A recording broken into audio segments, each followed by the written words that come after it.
माता की, भारत माता की, वंदे वंदे वंदे।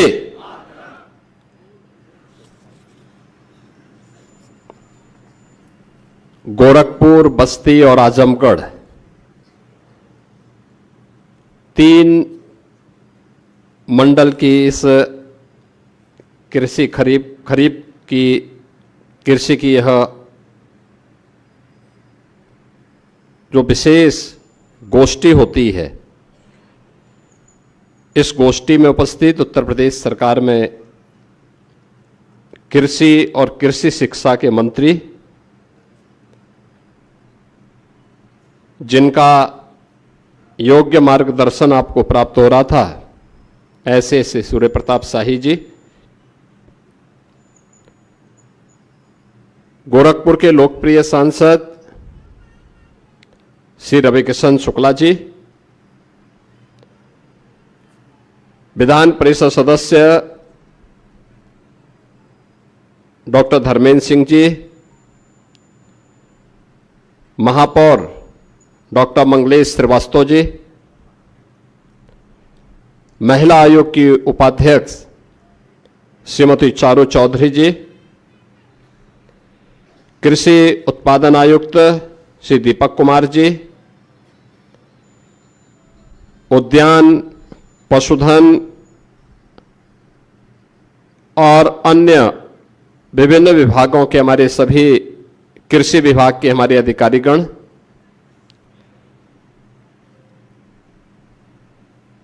अन्नदाता किसान बहनों और भाइयों,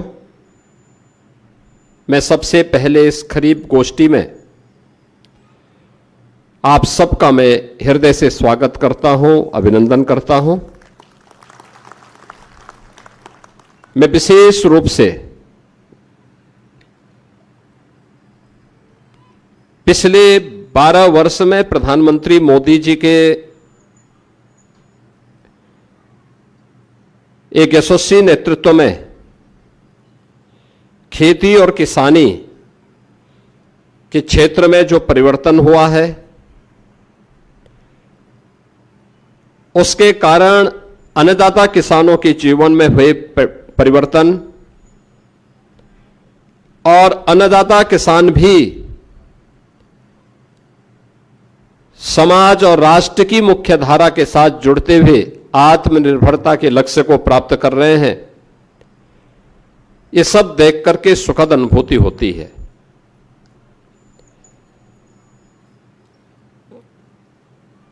हम सब इस बात को देखते हैं कि आज से 12 वर्ष पहले देश के अंदर अन्नदाता किसान सर्वाधिक मात्रा में आत्महत्या कर रहे थे। अगर हम 2005 से लेकर के 2014 के बीच के इस कालखंड को देखें, लाखों की संख्या में देश भर में किसानों ने अलग अलग स्थानों पर आत्महत्या की थी। आत्महत्या के पीछे भी एक त्रासदी थी, अच्छी क्वालिटी का बीज न मिलना, लागत का बढ़ना, उत्पादन का कम होना, अन्नदाता किसान को एमएसपी का सही दाम न मिलना, आपदा से बचाव के लिए कोई उपयुक्त प्रबंधन न होना और उन्हें कोई राहत न उपलब्ध करवाना, और अगर अपनी किस्मत से अन्नदाता किसान ने मेहनत करके अन्न उत्पादन कर भी दिया तो उसके क्रय की कोई उचित व्यवस्था नहीं थी, उसका कोई अच्छा एमएसपी नहीं मिल पाता था।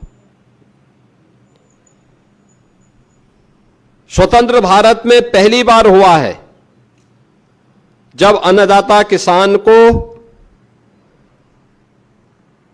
देश के अंदर कोई सरकार कह रही होगी कि जैसे हम अपने उत्तम स्वास्थ्य के लिए अपना हेल्थ चेकअप करवाते हैं, ऐसे ही धरती माता का भी स्वास्थ्य का परीक्षण होना चाहिए और सॉयल हेल्थ कार्ड अनिवार्य रूप से प्रधानमंत्री जी ने सभी अन्नदाता किसानों के लिए फ्री में उपलब्ध कराने का कार्य 2014 में प्रारंभ किया। प्रधानमंत्री किसान फसल बीमा योजना प्रधानमंत्री कृषि सिंचाई की योजना, इसको लागू करवाया। देश का लाखों करोड़ रुपया दलहन और तिलहन के आयात में हमें खर्च करना पड़ता था, दुनिया के देशों को देना होता था, उसको अच्छे किस्म के बीज अन्नदाता किसानों को देकर के दलहन और तिलहन के उत्पादन को बढ़ावा देने के लिए विशेष अभियान प्रारंभ करने की कार्रवाई। और हमारा अन्नदाता किसान साहूकार के सामने हाथ नहीं फैलाएगा, कर्ज के नीचे नहीं दबेगा। इसके लिए प्रधानमंत्री जी के द्वारा प्रधानमंत्री किसान सम्मान निधि का लाभ उपलब्ध करवाना, मंडी में व्यापक रिफॉर्म की कार्रवाई को आगे बढ़ाना, किसानों के लिए की गई ये घोषणाएं। और प्रदेश में जब डबल इंजन की सरकार आई तो हमारी सरकार ने भी इस कदमों को मजबूती के साथ आगे बढ़ाने का कार्य किया। आज मैं कह सकता हूं, अन्नदाता किसान के लिए जो कदम हम सब ने उठाए हैं वो अभूतपूर्व हैं। हमारी सरकार की पहली कैबिनेट 2017 में हुई इस बात को लेकर के थी कि कर्ज के नीचे जो किसान दबे हुए हैं उन किसानों को उससे मुक्त करने के लिए हमने फसल ऋण की एक विशेष योजना प्रारंभ की थी। वहीं से योजना प्रारंभ हुई। पहली बार उत्तर प्रदेश के इतिहास में लागत का 1.5 गुना दाम अन्नदाता किसान को प्राप्त हो और जगह जगह सरकारी क्रय केंद्र खोल करके उसकी उपज को खरीदने की कार्रवाई प्रारंभ हुई। दशकों से प्रदेश के अंदर जो सिंचाई की परियोजनाएं लंबित थी, उन सिंचाई की परियोजनाओं को प्रारंभ करने, उन्हें पूरा करने का कार्य किया। और मुझे बताते हुए प्रसन्नता है कि बाणसागर परियोजना हो, सरयू नहर राष्ट्रीय परियोजना हो या बुंदेलखंड से जुड़ी हुई परियोजनाएं, इन सभी परियोजनाओं को हम लोगों ने लग करके पूरा किया। और पूरा करने के साथ ही 24 लाख हेक्टेयर भूमि को अतिरिक्त सिंचाई की सुविधा उपलब्ध करवाई है। पहली बार हुआ है जब निजी नलकूप यानी सरकारी नलकूप में तो हम फ्री में पानी देते ही है, बिजली देते ही है, लेकिन निजी नलकूप में भी किसानों को फ्री में बिजली देने की व्यवस्था की। उस सारा पैसा 3,000 करोड़ रुपए हम अपने सरकार के खजाने से भरते हैं, लेकिन किसान को राहत हो इसके लिए कदम उठाए हैं। ये पहली बार हुआ। अन्य अनेक प्रकार के कदम उठाए गए और आज मैं मानता हूं उत्तर प्रदेश जैसे राज्य में, उत्तर प्रदेश देश के अंदर सबसे अच्छी उर्वरा भूमि रखता है। दुनिया के अंदर सबसे ज्यादा सिंचित भूमि हमारे पास है। अगर हम इस भूमि को देखें कि कितना प्रतिशत, हमारा लगभग 86% भूमि सिंचित है। तीनों प्रकार की फसलें यूपी के अंदर आज के दिन पे ली जा रही हैं, रबी की भी, खरीफ की भी और जायद की भी। तीनों प्रकार की फसलें यूपी के अंदर ली जा रही हैं। किसान जहां मेहनत कर रहा है वहां उसको अच्छा दाम भी मिल रहा है। लोगों ने मेहनत करना शुरू किया, अच्छा काम शुरू किया, आज परिणाम भी सामने आने शुरू हुए। लेकिन किसान, हमारे अन्नदाता किसानों की मेहनत का परिणाम हमारे सामने आया है। इसने उत्तर प्रदेश को समृद्ध राज्यों की श्रेणी में लाके खड़ा कर दिया, बीमारूपन दूर कर दिया यूपी का। 8% से कृषि विकास की दर को लगभग 18% तक पहुंचाने में सफलता प्राप्त की है हमारे अन्नदाता किसानों ने। खाद्यान्न में आत्मनिर्भरता के लक्ष्य को प्राप्त किया। आज उत्तर प्रदेश देश के अंदर सबसे ज्यादा खाद्यान्न उत्पादन करने वाला राज्य है, जबकि क्षेत्रफल में यूपी देश के अंदर चौथे स्थान पे आता है। चौथे स्थान पर है, लेकिन सबसे ज्यादा खाद्यान्न उत्पादन कर रहा है, सबसे ज्यादा चीनी मिलों का संचालन कर रहा है, सबसे ज्यादा चीनी उत्पादन कर रहा है, सबसे ज्यादा इथेनॉल का उत्पादन कर रहा है, सबसे ज्यादा आलू का उत्पादन कर रहा है, वेजिटेबल का उत्पादन कर रहा है, सबसे ज्यादा दुग्ध का उत्पादन कर रहा है। यह इसलिए हो पाया है क्योंकि सरकार के साथ साथ अन्नदाता किसानों ने भी मेहनत करना प्रारंभ किया और उसका परिणाम हम सबके सामने है। यह सरकार अलग अलग फसलों के समय में, रबी के समय रबी गोष्ठी, खरीफ के समय खरीफ गोष्ठी इसीलिए करती है कि हम अन्नदाता किसानों को बीज की क्वालिटी के बारे में बता सकें, तकनीक के बारे में जानकारी दे सकें, शासन की योजनाओं से अवगत करा सके और सरकार आगे क्या कदम उठाने जा रही है इसके बारे में उनके सुझाव को भी ले सकें। कहां पे परेशानी है। हम सबका मानना है कि आत्मनिर्भरता के लक्ष्य को प्राप्त करना है तो अन्नदाता किसान उसका माध्यम बनेगा। अन्नदाता किसान से इस लक्ष्य को हम आगे बढ़ाने में सफल हो सकते हैं और हमारा अन्नदाता किसान शोषण से मुक्त हो, अभाव से मुक्त हो, अन्नदाता किसान के सामने किसी प्रकार की कोई चुनौती न हो। जहां सरकार का काम उन सभी बैरियर को हटाना है, वही सरकार का काम यह भी है कि हम सुविधा संपन्न करने के साथ साथ किसान को मंडी के साथ जोड़ने का काम भी करें।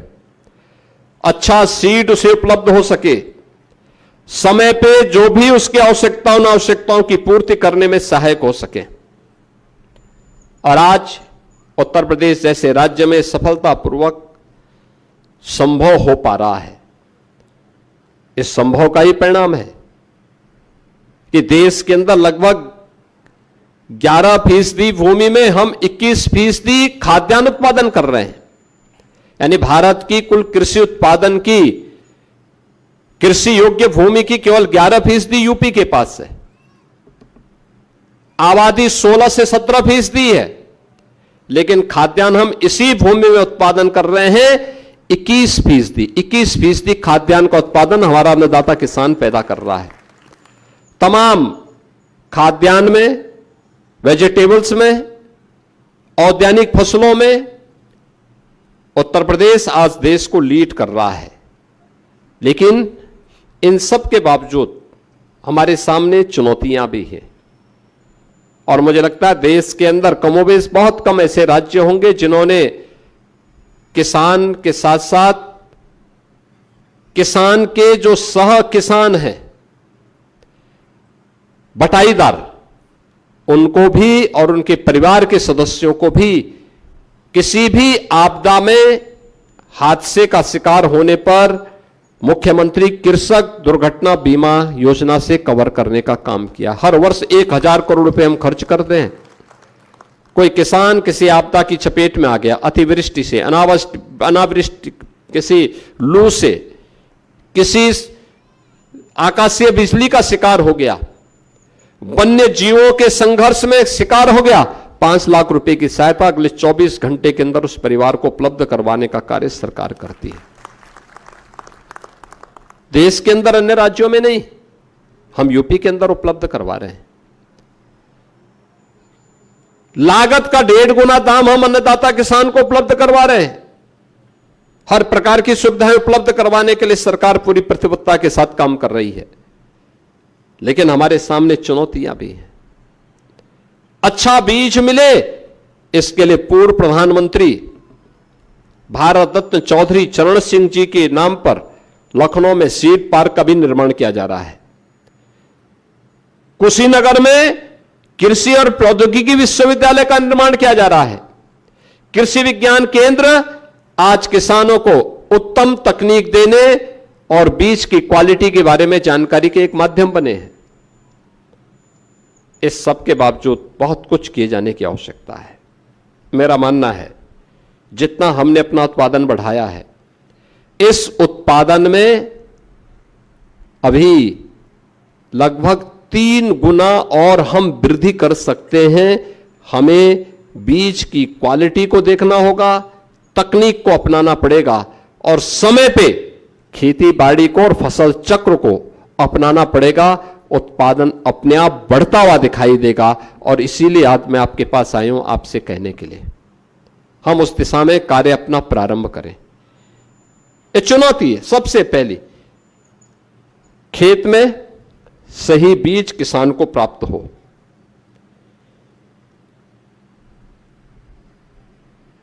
उत्पादन का पहला कार्य यहां से प्रारंभ होगा। लागत को कम करने की तैयारी और उत्पादन को बढ़ाने की तैयारी। हम खाद्यान्न कितना भी, औद्यानिक फसल कितना भी और वेजिटेबल कितनी भी हम उत्पादन कर लें, लेकिन याद रखना, अगर आपने एक्सपोर्ट के लायक उत्पाद प्रोडक्ट नहीं तैयार किया तो फिर आपको जितना मुनाफा होना चाहिए नहीं होगा। आप याद करिए ना, औद्यानिक फसलों में आम इसी समय तैयार होता है, यही सीजन है, आगे बढ़ता है।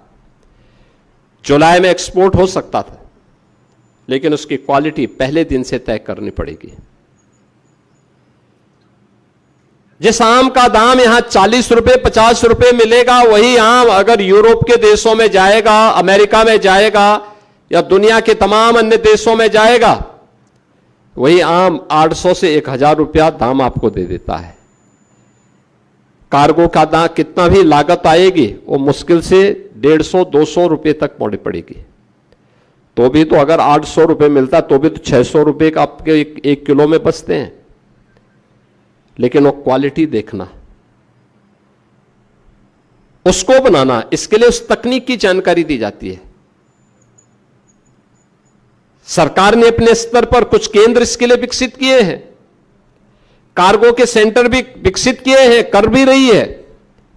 लेकिन इसकी तैयारी के साथ हमें अपने आप को देखना। तो जो खाद्यान्न हम उत्पादन करें, जो वेजिटेबल उत्पादन करें, जो औद्यानिक फसल हम पैदा करें, न्यूनतम केमिकल, फर्टिलाइजर और पेस्टिसाइड का उपयोग करना न्यूनतम हो,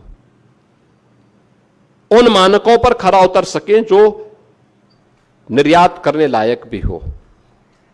और इसके लिए प्राकृतिक खेती एक बेहतरीन ऑप्शन है भारतवासियों के सामने। गौ आधारित खेती है ये। गौ माता के प्रति कृतज्ञता ज्ञापित करते हुए गौ माता की रक्षा भी होगी, लेकिन केमिकल, फर्टिलाइजर और पेस्टिसाइड से आपकी खेती को बचाव करने के साथ साथ लागत को कम करने का भी एक माध्यम हो सकता है। हमें इसमें कार्य करना होगा। और कृषि, आपसे बड़ा वैज्ञानिक कौन है? हमारा किसान तो व्यवहारिक जगत में स्वयं में एक वैज्ञानिक है। उसे पता है कब फसल बोनी है, कब करनी है, कब क्या करना है, लेकिन उसको आपस में तारतम्य के साथ जोड़ने की तैयारी है। अतिवृष्टि अनावृष्टि से बचने के लिए हमें अभी से मौसम विभाग के द्वारा दिए जाने वाले समय समय पर बुलेटिन को अपने साथ जोड़ना और उसके अनुरूप अपनी फसल चक्र को तैयार करना। ये सभी कार्य अगर हम आगे बढ़ा सकते हैं तो किसान की आमदनी बढ़ेगी। साथ साथ फसल की विविधीकरण की तरफ भी ध्यान देना, सहफसली लेना। गन्ना के साथ ले सकते हैं आप, अन्य फसलों के साथ भी, वेजिटेबल्स के साथ भी आप उसको ले सकते हैं। जो किसान कर रहा है अच्छा मुनाफा कमा रहा है और मुझे प्रसन्नता है। उत्तर प्रदेश में किसानों ने इन सभी तकनीकों को अपने यहां अपनाने में कोई कोताही नहीं बरती, तेजी के साथ वे उधर बढ़े हैं। मुझे गत वर्ष मध्य यूपी में कई जनपदों में जाने का अवसर प्राप्त हुआ था और मैंने देखा वहां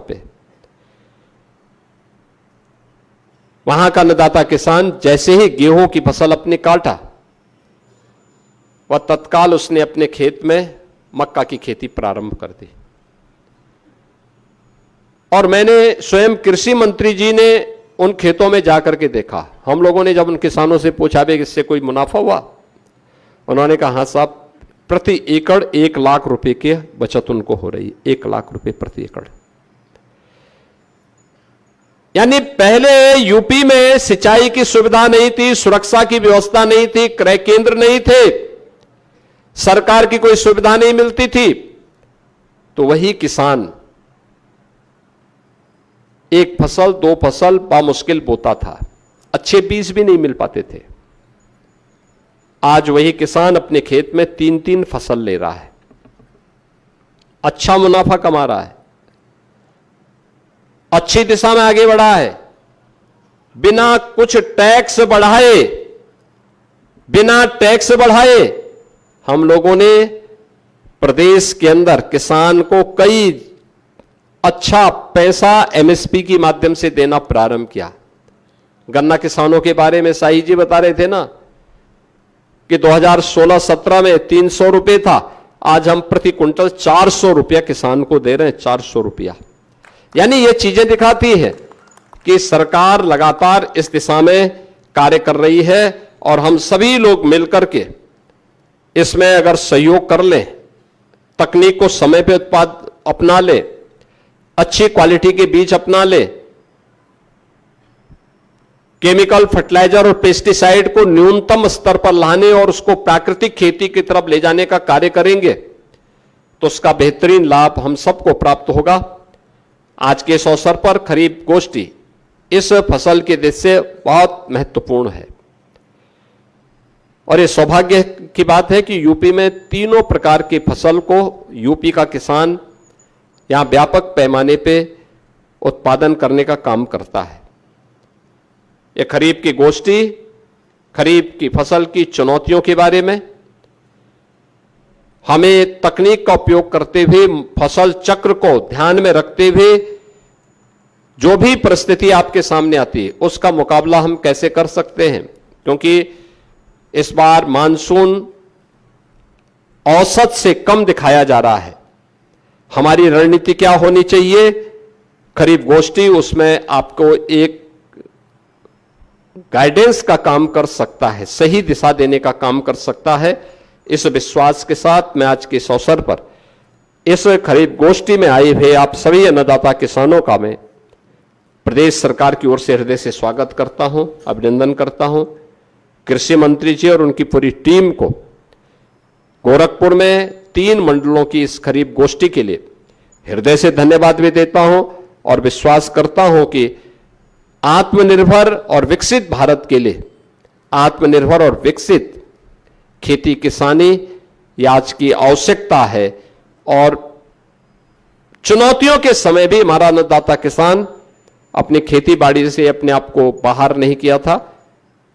कोविड कालखंड में हमने आपकी ताकत को देखा है, आने वाले समय में भी हम उन देश के सामने, समाज के सामने आने वाली किसी भी चुनौती का मुकाबला इसी रूप में कर पाएंगे। इस विश्वास के साथ मैं इस खरीफ गोष्ठी के प्रति अपनी शुभकामनाएं देते हुए वाणी को विराम देता हूं। आप सबके प्रति अपनी शुभकामनाएं देते हुए आप सभी का खरीफ गोष्ठी में स्वागत करता हूं। धन्यवाद। जय हिंद।